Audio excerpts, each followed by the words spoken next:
This is the Sabbath School lesson for the fourth quarter, 2021. Lesson 5 from the series Present Truth in Deuteronomy is titled The Stranger in Your Gates. It's ready for teaching on October 30, and I'm Percy Harrold.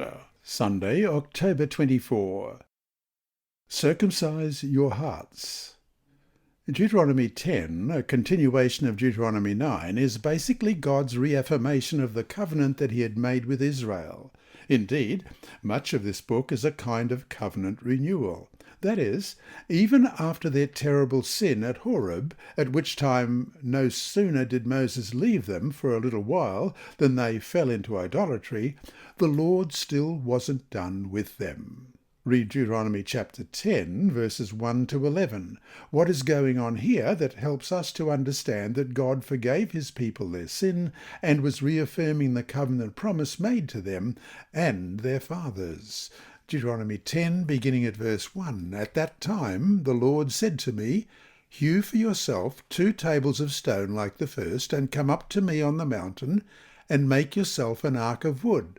And I will write on the tablets the words that were on the first tablets which you broke, and you shall put them in the ark. So I made an ark of acacia wood, hewed 2 tablets of stone like the first, and went up the mountain having the 2 tablets in my hand. And he wrote on the tablets according to the first writing, the 10 Commandments, which the Lord had spoken to you in the mountain from the midst of the fire in the day of assembly, and the Lord gave them to me. Then I turned and came down from the mountain and put the tablets in the ark which I had made, and there they are, just as the Lord commanded me. Now the children of Israel journeyed from the wells of Benachakham to Mazara, where Aaron died, and where he was buried, and Eleazar his son ministered as priest in his stead. From there they journeyed to Gudgodah, and from Gudgodah to Jotbathah, at a land of rivers of water. At that time the Lord separated the tribe of Levi to bear the ark of the covenant of the Lord, to stand before the Lord to minister to him, and to bless in his name to this day. Therefore Levi has no portion nor inheritance with his brethren. The Lord is his inheritance, just as the Lord your God promised him. As at the first time, I stayed in the mountain 40 days and 40 nights. The Lord also heard me at that time, and the Lord chose not to destroy you. Then the Lord said to me, Arise, begin your journey before the people, that they may go in and possess the land which I swore to their fathers to give them. Moses smashed the 10 Commandment tablets. We read in Deuteronomy 9:17, Then I took the 2 tablets and threw them out of my 2 hands and broke them before your eyes. A sign of a broken covenant, as you read in Deuteronomy 32:19. And when the Lord saw it, he spurned them because of the provocation of his sons and daughters. In Patriarchs and Prophets, page 320, we read, To show his abhorrence of their crime, he threw down the tables of stone, and they were broken in the sight of all the people, thus signifying that as they had broken their covenant with God, so God had broken his covenant with them. End of quote.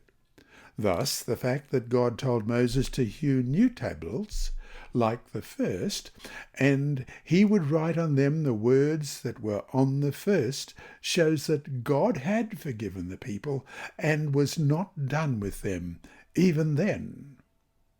Read Deuteronomy 10, verses 14 to 16.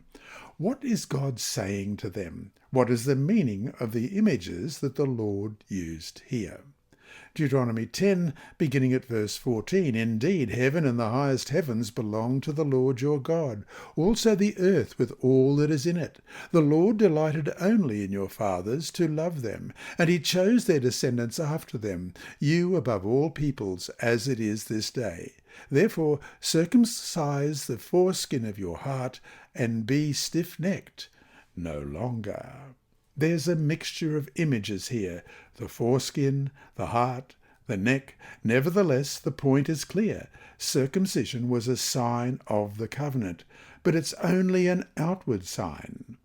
God wanted their hearts, that is, their minds, their affections, their love. The stiff-necked image simply pointed to how stubborn they were in their unwillingness to obey the Lord. And basically, here and elsewhere, the Lord was telling them to stop with their divided loyalties and serve him with all their heart and soul. And so to finish the day, think about all the times the Lord has forgiven you for your sins. What should that tell you about his grace? This lesson was read by Dr. Percy Harrold for Christian Services for the Blind.